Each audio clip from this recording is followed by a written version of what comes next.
Hi everyone, welcome back to my channel once again.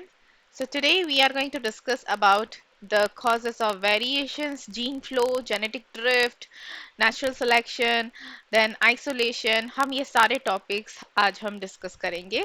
ठीक है, तो बहुत ही इम्पोर्टेंट होने वाला है आज का सेशन. पूरा ज़रूर देखना.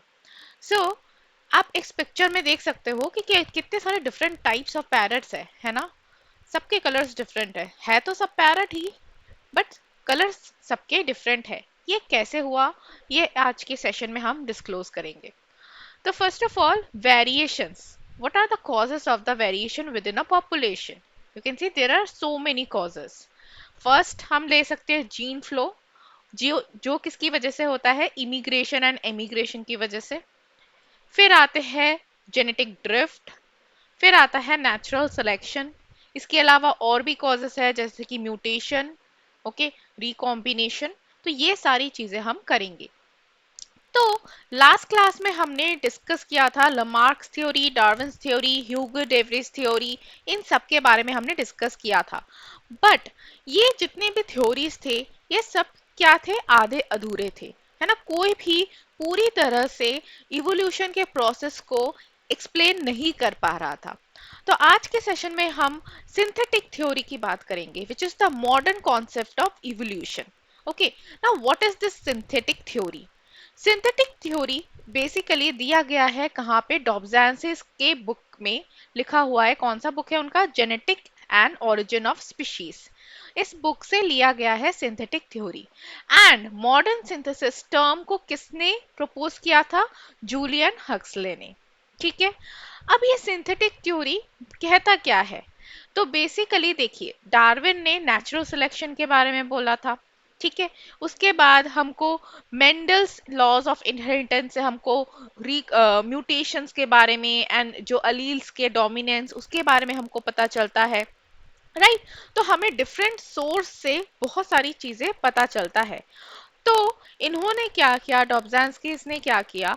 सारी चीजों को जोड़ दिया. ओके, सारी चीजों को इकट्ठा कर दिया.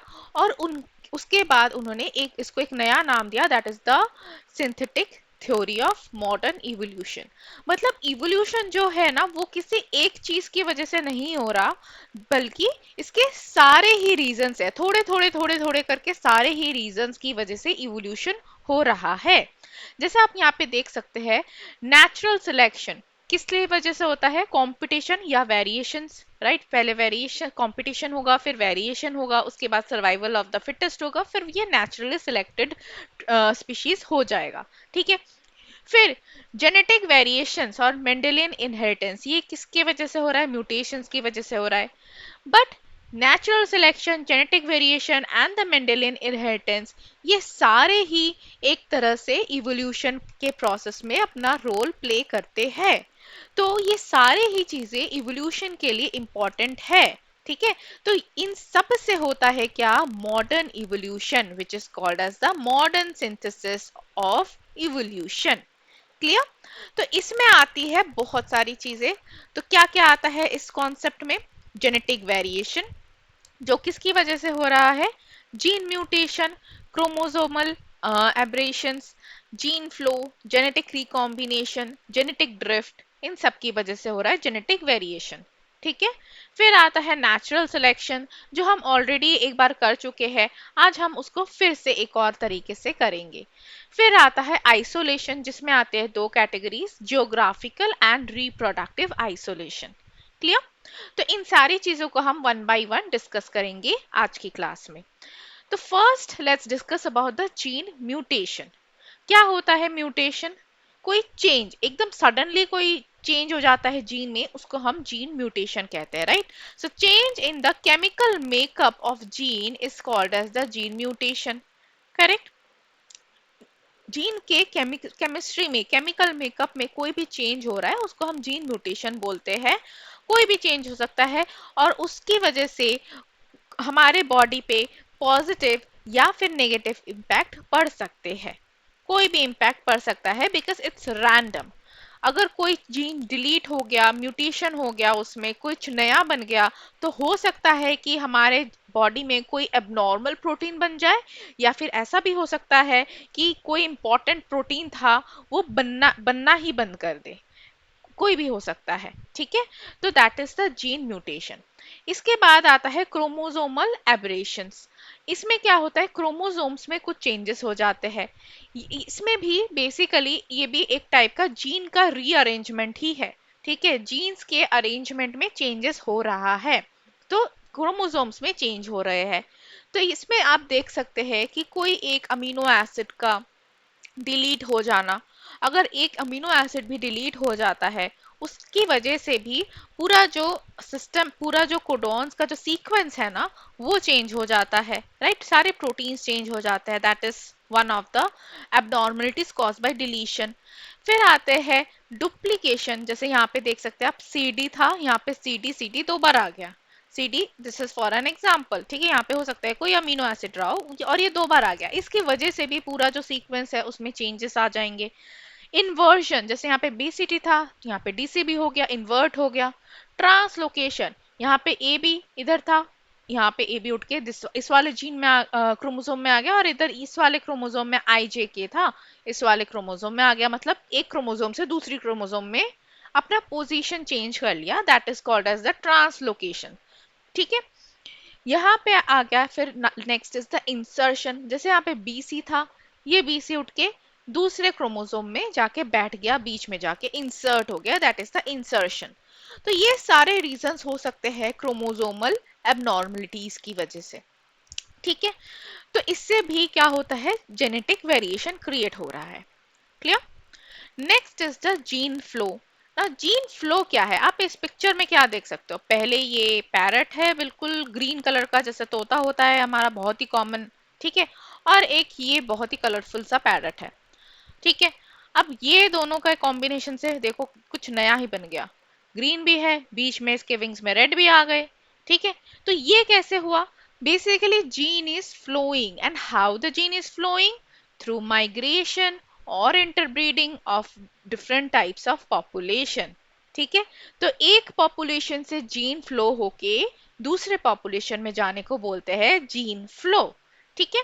अब इसकी वजह से क्या होता है, when it can introduce genetic variations, increase the genetic diversity and facilitate the spread of advantageous trait। कोई भी अगर advantageous trait है, अच्छा trait है, positive trait है, उस trait को वो दूसरे population में भी जाके spread out कर देगा। That is the gene flow। Okay. इस एग्जाम्पल में आप देख सकते हो कि ग्रीन पैरट जो है ये माइग्रेट करके कहाँ चला गया, जंगल में चला गया। अब जंगल में रेड जंगल पैरट्स हुआ करते थे, जो ऐसे कलरफुल्स होते थे। उनके साथ जब रिप्रोडक्शन हुआ तो कुछ एक नया ही कलरफुल पैरट बन गया, ठीक है। तो this is the example of gene flow. और ये किसकी वजह से होता है, इमिग्रेशन की वजह से या फिर एमिग्रेशन की वजह से। इमिग्रेशन मतलब एक, एमिग्रेशन इज फर्स्ट इज एक पॉपुलेशन से कोई चीज निकल के जा रही है और दूसरे पॉपुलेशन में जब एंटर कर रही है, that is called as the immigration. I hope this is clear to all of you. Next point की हम बात करेंगे, that is very important, genetic recombination. अब रिकॉम्बिनेशन कब होता है, this happens during the sexual reproduction. This happens in the meiosis one, prophase one के stages में होता है जेनेटिक रिकॉम्बिनेशन, ठीक है। अगर आपको मायोसिस याद है, तो मायोसिस वन में जो प्रोफेज वन के 5 स्टेजेस होते हैं, लेप्टोटीन, जाइगोटीन, पैकिटीन में जाके होता है रिकॉम्बिनेशन, द क्रॉसिंग ओवर, ठीक है। फर्स्ट लेप्टोटीन में क्लोज आएंगे क्रोमोसोम्स, जाइगोटीन में आके उसमें साइनॉप्टिनिमल कॉम्प्लेक्स फॉर्म हो जाएगा और वो बिल्कुल एक साइनेप्सिस बन जाएंगे, ठीक है। तो उसके बाद पैकेटीन में जाके उनमें होगा क्रॉसिंग ओवर, जहां पे होगा formation of recombination nodules, okay. तो उसका क्रॉसिंग ओवर हो गया। जब क्रॉसिंग ओवर होगा तो एक्सचेंज ऑफ जीन्स होंगे, ठीक है। उसके बाद डिप्लोटीन के स्टेज में जाके वो थोड़े अलग होने लगते हैं, तो एक्स शेप बन जाता है, which is called as the chiasmata, and diakinesis में क्रोमोसोम सेपरेट हो जाते हैं along with like containing this recombinant chromatid. तो इस प्रोसेस को बोलते हैं जेनेटिक रिकॉम्बिनेशन। ठीक है, तो इसकी वजह से भी जेनेटिक वेरिएशन आता है। Next is the genetic drift. अब जेनेटिक ड्रिफ्ट कैसे होता है? This is a very by chance event. Okay, बिल्कुल बाय चांस है, सडन हो सकता है। म्यूटेशन भी सडन है, बट इस म्यूटेशन में क्या हो रहा है, सडनली जीन में कोई चेंज हो रहा है। जैसे मान लो exposure to the UV radiation हो गया किसी का, तो वो डायरेक्ट जीन में चेंज करेगा। इसमें क्या हो रहा है, मान लो कोई इवेंट हुआ, जैसे कि बहुत सारे बीटल्स थे एक जगह में, रेड बीटल है एक जगह में, ग्रीन बीटल है, ठीक है, और कुछ ब्लू बीटल्स भी है, कुछ पॉपुलेशन है। और एकदम से एक हाथी आया और हाथी ने अपना पैर रख दिया बिल्कुल ब्लू बीटल्स के ऊपर में। थोड़े बहुत ग्रीन भी आ गए उसमें, बट ब्लू तो बिल्कुल सारे के सारे खत्म ही हो गए, राइट। रेड और ग्रीन फिर भी बचे हैं, बट ब्लू बिल्कुल खत्म हो गए, उनकी तो पॉपुलेशन ही खत्म हो गई। सो this is a sudden change by chance. अब जरूरी तो नहीं है ना कि हाथी ब्लू वहीं से जाए, वो तो बिल्कुल बाय चांस हुआ, राइट, एक तरह का एक्सीडेंट हुआ। हाथी किसी और रास्ते से भी जा सकता था, राइट। तो ये बाय चांस वाला इवेंट है, एंड इसकी वजह से अगर पॉपुलेशन खत्म हो रहा है, पॉपुलेशन में कोई इम्पैक्ट पड़ रहा है, तो इसको बोलते हैं जेनेटिक ड्रिफ्ट। इसको सीवाल राइट इफेक्ट भी बोला जाता है। इसमें सबसे ज्यादा कौन अफेक्टेड होता है? जो कि स्मॉल पॉपुलेशन होते हैं। वो बिल्कुल जैसे कि हाथी का पैर आया, कोई भी छोटा पॉपुलेशन होगा उस एरिया में, वो तो गया, खत्म। ठीक है, मान लो मान लो अब यही अगर ब्लू पॉपुलेशन थोड़ा बड़ा होता, यहाँ पे भी होता, यहाँ पे भी होता, तब तो बच जाता ना। कुछ कुछ इंडिविजुअल्स जाते उस पॉपुलेशन के, बट बाकी तो कुछ इंडिविजुअल्स बचे हुए हैं ना, ऐसा तो नहीं कि एक्सटिंक्ट ही हो गए, ऐसा तो नहीं होता। बट यहाँ पे तो बिल्कुल ही खत्म हो गया। तो जो स्मॉल पॉपुलेशन है, उनमें ये बहुत ज्यादा इफेक्ट करता है, क्या? genetic drift. So genetic drift is an evolutionary force that brings variation in these small populations. Variation can better lead to chance of survival while interbreeding does not. ठीक है, अगर कोई वेरिएशन आ रहा है तभी चांसेस ऑफ सर्वाइवल होता है, वो बेटर तरीके से होता है। इंटरब्रीडिंग से भी वेरिएशंस आते हैं, बट थोड़ा उसमें टाइम लगता है। जैसे जेनेटिक रिकॉम्बिनेशन अगर हो रहा है, सेक्सुअल रिप्रोडक्शन कर रहा है, अब उसमें टाइम लगेगा ना, क्योंकि आप ह्यूमन की ही बात कर लो, एक जनरेशन बड़ा होगा, फिर वो रिप्रोडक्शन करेगा, शादी होगी बच्चों की, फिर रिप्रोडक्शन होगा, फिर नेक्स्ट जनरेशन का आएगा, तो उसमें काफी टाइम लग जाता है इस प्रोसेस में, राइट। मतलब from taking birth to the development, then reproduction, and then to another birth, development, reproduction, बहुत सारे generations में time लग जाता है। ओके, बट जेनेटिक ड्रिफ्ट या फिर म्यूटेशन, इसमें बिल्कुल एकदम से झटके में ऐसे चेंजेस आने के चांसेस होते हैं। ठीक है, सो that is the genetic drift. अब जेनेटिक ड्रिफ्ट किस टाइप से हो सकता है? दो तरह है, दो टाइप्स है इसके, bottle neck effect and the founder effect. ठीक है, तो इनके बारे में हम जान लेते हैं। तो फर्स्ट ऑफ ऑल मैं बताती हूँ फाउंडर इफेक्ट। तो देखो, अब एक पॉपुलेशन है, पॉपुलेशन में आप यहाँ पे देख सकते हो पिंक कलर के भी बीटल्स है, ग्रीन कलर के बीटल्स है। अब ये ग्रीन कलर के बीटल्स चले गए कहीं और, ठीक है, पिंक भी गए बट थोड़े कम गए, ग्रीन कलर के बीटल्स कहीं और चले गए, ठीक है। अब वो वहां पे जाके कोई और ही पॉपुलेशन अपना प्रोजेनी क्रिएट करेगा, क्योंकि वो ग्रीन कलर के एक्सेसिव बीटल्स गए हैं, राइट, वहां पे जाके वो सरवाइव करेगा, खाली जगह मिल गई उनको। तो उन्होंने क्या किया, वो उस लोकेशन में जाके अपना ही एक पॉपुलेशन क्रिएट कर लिया। Okay, so that is called as the founder effect. यहाँ पे आप देख सकते हो मॉथ्स का लिया है, मॉथ्स का, ठीक है। तो ये पेरेंट पॉपुलेशन में ब्लैक एंड व्हाइट मॉथ्स जो है वो बिल्कुल मिक्स थे। व्हाइट मॉथ्स चले गए कहीं और, बिल्कुल जहाँ पे पोल्यूशन नहीं था, इंडस्ट्रियलाइजेशन नहीं हुआ था, वहां पे चले गए व्हाइट कलर के मॉथ्स, शिफ्ट हो गए, बेसिकली माइग्रेट हो गए और वहां पे जाके ग्रो करने लग गए। तो वो हो गया फाउंडर इफेक्ट।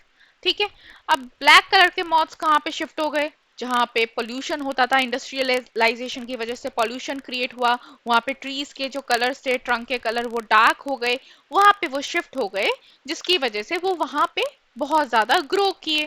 ठीक है, तो ये इधर एक नया ही पॉपुलेशन बन गया मौत का, है ना। तो ये हो गया क्या, founder effect. Okay, so next step is the bottle neck effect. अब देखो बॉटल कैसा होता है, बॉटल यहां से तो चौड़ा होता है और यहाँ पे आके ये पतला हो जाता है, बॉटल का जो नेक होता है वो पतला होता है, करेक्ट। तो इस इफेक्ट के अकॉर्डिंग ये बोला जा रहा है कि अगर कोई पॉपुलेशन है, कोई ऑर्गेनिज्म की पॉपुलेशन है और वो बहुत सारी है, फॉर एग्जांपल अगर आप चीता का पॉपुलेशन ले लो, अफ्रीका में बहुत सारा, बहुत ज्यादा चीता हुआ करते थे, बट सडनली वहां पे हंटिंग होने लग गई, तो सडनली पॉपुलेशन क्या हो गया, बिल्कुल स्मॉल हो गया। ठीक है, अब आप मान लीजिए यहाँ पे दो टाइप के पॉपुलेशन है बॉटल में, जैसे रेड एंड येलो, दो कलर्स शो कर रहे हैं ना, रेड एंड येलो दो कलर्स के पॉपुलेशन है। और मान लीजिए कोई और कलर भी ऐड कर देते हैं यहाँ पे, कौन सा कलर ऐड करें, ब्लैक, ब्लैक कलर, तीन कलर्स के पॉपुलेशन है।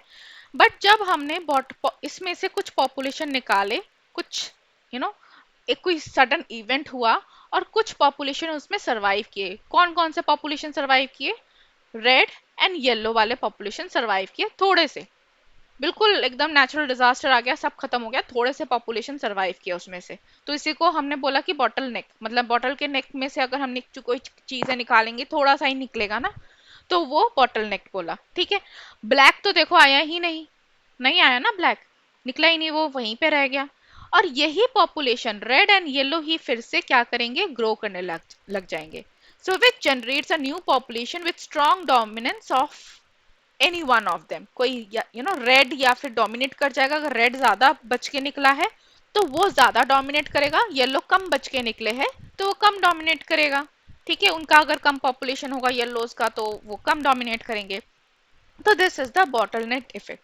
और ये कैसे कॉज होता है, जैसे मैंने बताया, एकदम सडन से कोई नेचुरल डिजास्टर आ गया, वोल्केनिक इरप्शन आ गया, तो ऑफ कोर्स उस लोकेशन में जितने भी पॉपुलेशन है मेजॉरिटी तो खत्म ही हो जाएंगे, कुछ भाग के निकल आ गए, वोल्केनिक इरप्शन हो रहा था, आग जल रही थी, वोल्केनोज आ रहे थे, कुछ भाग के आ गए, तो वो सरवाइव कर जाएंगे, right.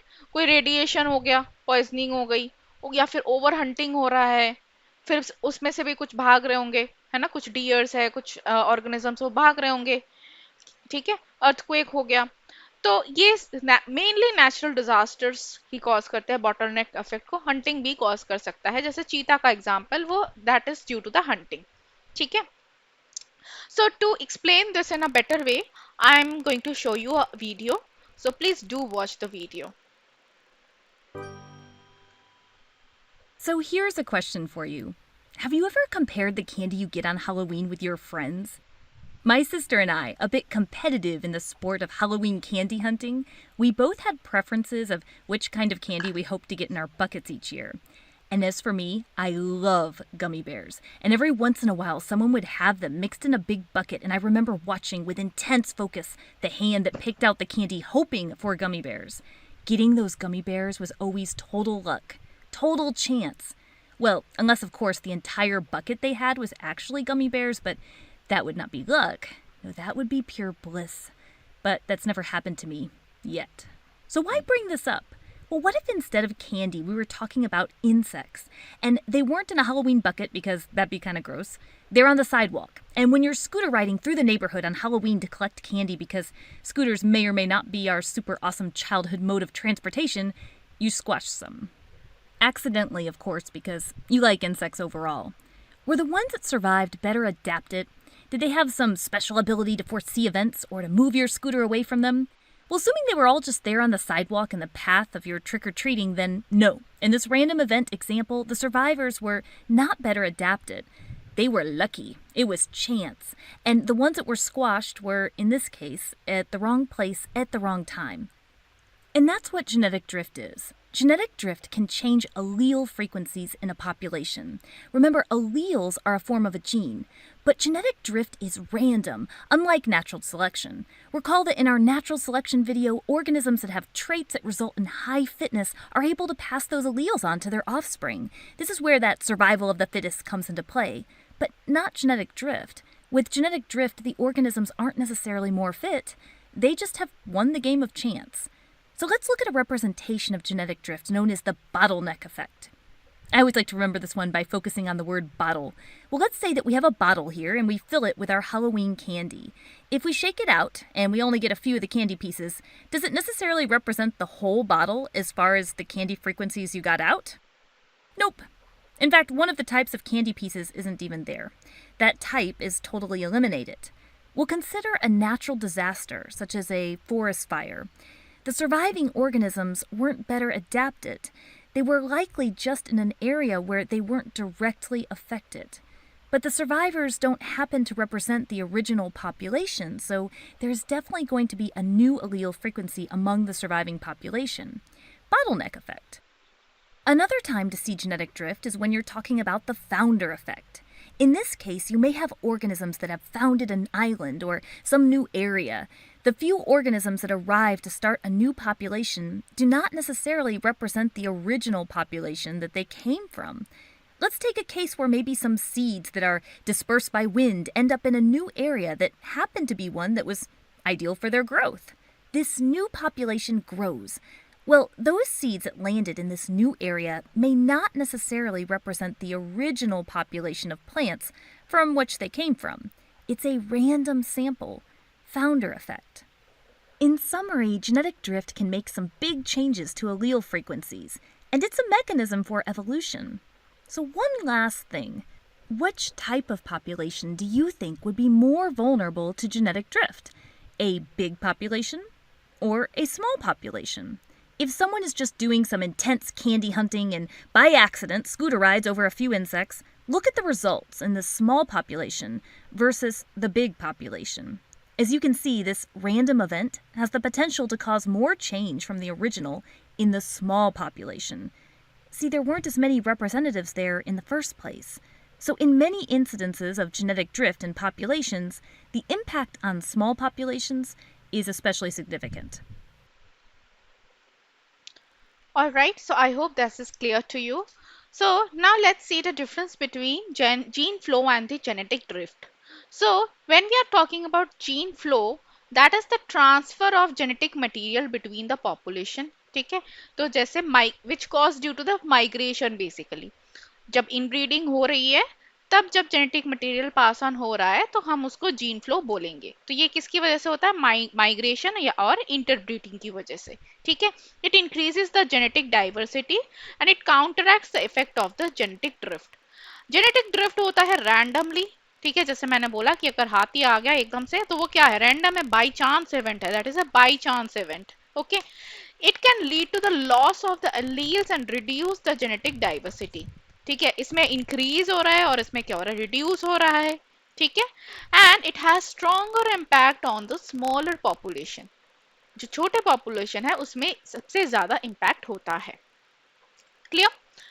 Alright, now next move on to the topic of the natural selection.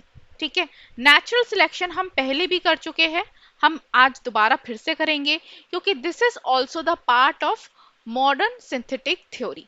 ठीक है, तो फिर से हम करेंगे और आज हम कुछ और जानेंगे कि नेचुरल सिलेक्शन के किस किस टाइप से होता है natural selection. So first of all natural selection होता क्या है? नेचुरल सिलेक्शन क्या होता है? It is the mechanism of evolution जिसमें जो स्पीशीज है due to the over population उसमें कंपटीशन होता है। कंपटीशन जब होगा तो कोई वेरिएशन होगा उसमें, जो जिस स्पीशीज जिन ऑर्गेनिजम्स में वेरिएशन होगा, गुड वेरिएशन होगा, वो सर्वाइव कर जाएंगे। They will be the survival of the fittest and they will be naturally selected. Right, तो यहाँ पे भी आप देख सकते हो, जैसे बीटल का एग्जाम्पल लिया है, ये ओरिजिनल बीटल्स थे। ठीक है, इनको खा जाते थे स्नेक्स वगैरह या फिर बर्ड्स वगैरह। ठीक है, बट इसमें एकदम से म्यूटेशन हुआ, वेरिएशन हुआ। वेरिएशंस किसी भी तरह से हो सकता है, जैसे हमने अभी देखा वेरिएशंस के डिफरेंट कॉजेस है, म्यूटेशन हो सकता है, कुछ भी हो सकता है, रिकॉम्बिनेशन हो सकता है। तो इसमें ऐसी आंखें बन गई बिल्कुल, है ना। अब ये इनको देख के जो स्नेक्स है, बर्ड्स है, वो डर जाते हैं, उनको लगता है कि अरे इधर आंखें हैं, है ना, आइस जैसा स्ट्रक्चर है, तो ये हमको देख रहे हैं तो हम इस पर अटैक नहीं कर पाएंगे। तो इसकी वजह से ये वाले जो बीटल्स है ये ज्यादा सरवाइव करने लग गए as compare to this beetles. So these beetles are naturally selected. Correct. तो अब देखो नेचुरल सिलेक्शन किस तरह से काम करता है डिफरेंट ट्रेड्स पे। तो तो अगर हम ट्रेड्स की बात करें तो मेनली देखो, अगर हम अलील्स को हम मान के चले तो फर्स्ट होता है होमोजाइगस डोमिनेंट, फिर होता है होमोजाइगस रिसेसिव, फिर एक आता है हेट्रोजाइगस। करेक्ट। तो जैसे अगर हम रैट की लेते हैं, तो अगर ब्लैक्स को हम डोमिनेंट मान लें तो ब्लैक ये हो जाएगा बीबी कलर, फिर ये बीच वाला कलर हो जाएगा, और एक हो जाएगा रेसेसिव वाइट, अल्बिनो रैट्स। ठीक है। तो ये डिफरेंट कलर्स हो जाएंगे रैट्स के। अगर आप मेंडल्स का लेना चाहते हो, जैसे टॉल ट्रेड पे किया था पीस पे, तो आप वो भी ले सकते हो, सेम ही रिजल्ट आएगा उसमें भी। तो अब देखो, ट्रेड्स का अगर सिलेक्शन ट्रेड्स का अगर सिलेक्शन अगर नेचुरल सिलेक्शन ये वाले ट्रेड का होता है, हेट्रोजाइगस मतलब जो मीडियम है, उस ट्रेड का अगर सिलेक्शन होता है जिसमें दोनों अलील्स प्रेजेंट है, तो वो होता है स्टेबलाइज्ड सिलेक्शन। उसका ग्राफ जाता है, ऐसे बीच में बनता है ग्राफ। ठीक है। और अगर नेचुरल सिलेक्शन में या तो सिर्फ ब्लैक सिलेक्ट हो गए या फिर सिर्फ वाइट सिलेक्ट हो गए, तो उसका जो ग्राफ है एक तरफ शिफ्ट हो जाएगा, या तो लेफ्ट में शिफ्ट हो जाएगा या फिर राइट में शिफ्ट हो जाएगा। लाइक अकॉर्डिंगली, अगर ब्लैक या वाइट शिफ्ट सिलेक्शन होता है तो उस अकॉर्डिंग शिफ्ट हो जाएगा। राइट। तो जैसे ये देखो, आप देख सकते हो इसमें ओरिजिनल पॉपुलेशन यहाँ पे था, बीच का ग्राफ था ये, बट ये जैसे जैसे ब्लैक सिलेक्ट हो रहा है तो उस तरह उस डायरेक्शन में ये ग्राफ मूव कर रहा है। ठीक है। और धीरे धीरे over the period of time जो रैट का जो कलर है वो भी ब्लैक, क्योंकि ब्लैक ब्लैक रिप्रोड्यूस कर रहा है, तो ये और ज्यादा डोमिनेंट ब्लैक ट्रेड आ जाएगा एक। तो इसको हम बोलते हैं डायरेक्शनल सिलेक्शन। ठीक है। अब नेचुरल सिलेक्शन में एक और केस ये बन सकता है कि बीच का ही एलिमिनेट हो गया, हेट्रोजाइगस एलिमिनेट हो गया, एंड दोनों होमोजाइगस फॉर्म जो है, एक डोमिनेंट एक रेसेसिव, ये दोनों सिलेक्टेड हो गए। तो ग्राफ एक इधर पीक बनेगा और दूसरी तरफ लेफ्ट एंड राइट दोनों साइड में दो पीक बन जाएंगे, एक व्हाइट के लिए पीक बन जाएगा और एक ब्लैक के लिए पीक बन जाएगा। तो इसको हम बोलेंगे डाइवर्सिफाइंग सिलेक्शन, या फिर एक और नाम है इसका डिसरप्टिव सिलेक्शन। ठीक है।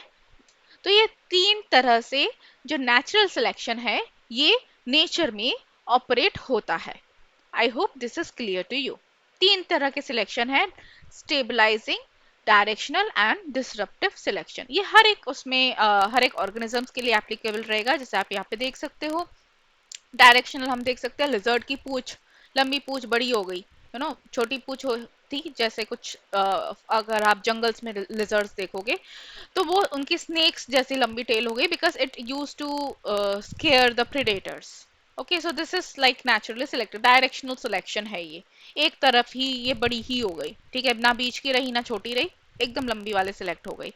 स्टेबलाइजिंग सिलेक्शन में आप देख सकते हो, जो शॉर्ट टेल्स बीच वाले मीडियम टेल्स वाले कैट जो है वो बेस्ट सिलेक्टेड रहे। ठीक है। डिसरप्टिव सिलेक्शन में आप देख सकते हो कि जैसे स्क्विरल्स होते हैं, बिल्कुल शॉर्ट टेल्स वाले भी एंड मीडियम टेल्स वाले, लाइक लॉन्ग टेल्स वाले, दोनों ही लाइक दोनों चूज हो गए। ओके। तो ये है एक और example different types of natural selection का। I hope this is clear to all of you. Now next move on करते हैं आइसोलेशन के बारे में।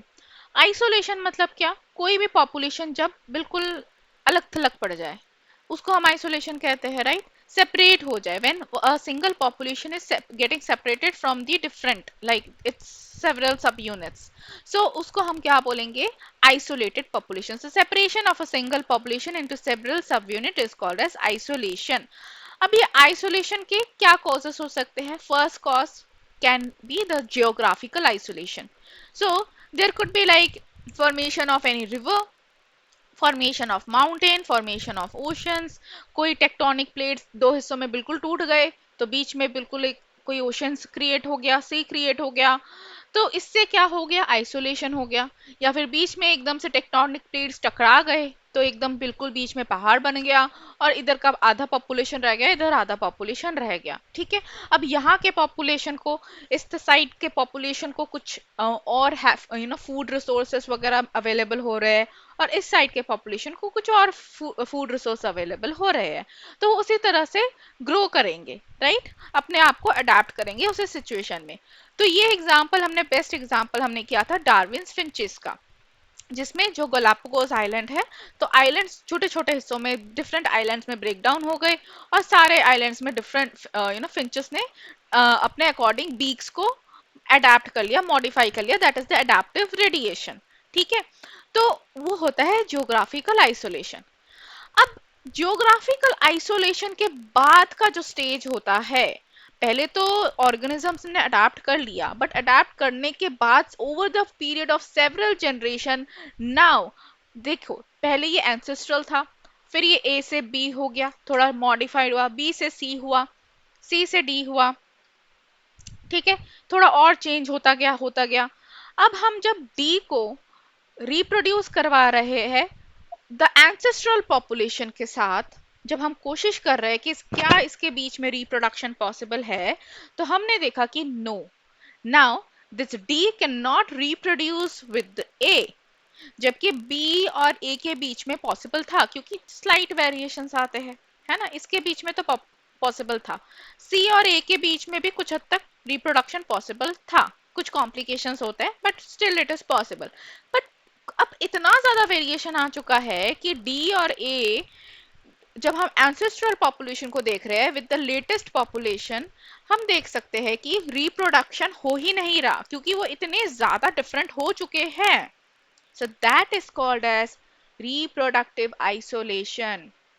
ओके, मतलब इतना ज्यादा डिफरेंस आ गया कि अब ये पॉपुलेशन रिप्रोड्यूस नहीं कर पा रहा, तो ये हो सकता है physiological reproductive isolation, and this creates a new species. अब हम बोल सकते हैं कि वो एक नया स्पीशीज बन चुका है।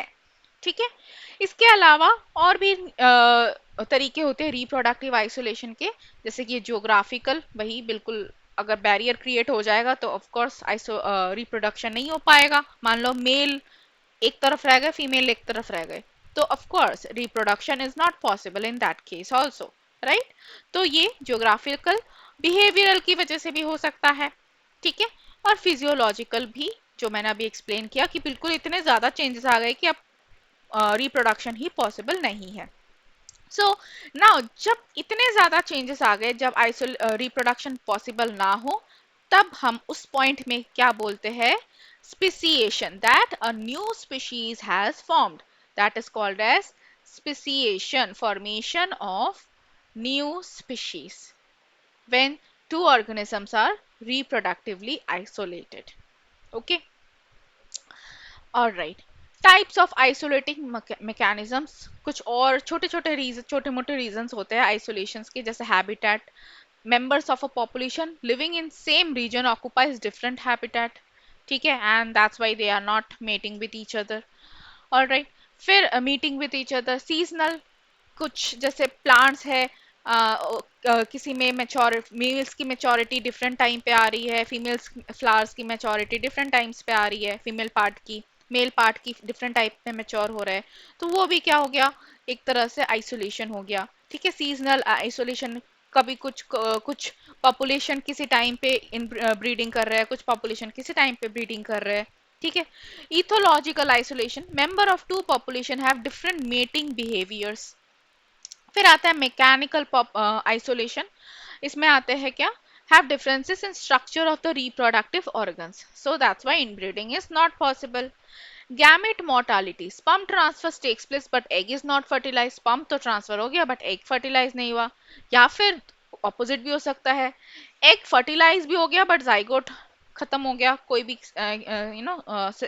कंडीशंस की वजह से। एंड हाइब्रिड स्टेरिलिटी, हाइब्रिड्स जो है वो स्टेराइल बन गए।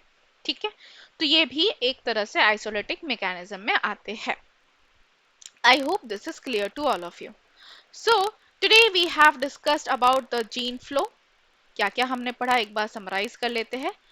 Gene flow, gene mutation, chromosomal aberrations, genetic recombination, genetic drift जिसमें हमने bottom neck and founders effect के बारे में पढ़ा। फिर हमने नेचुरल सिलेक्शंस और उसके ऑपरेशंस तीन टाइप से कैसे वो ऑपरेट करता है वो देखा। And then we discuss about the geographical and the reproductive isolation. So I hope this is clear to all of you. So thank you all of you for watching my videos, and if you do like it, please hit the subscribe button, and you can hit the like button, and share with your friends also. Okay, so take care, have a nice day all of you. Bye bye, see you again.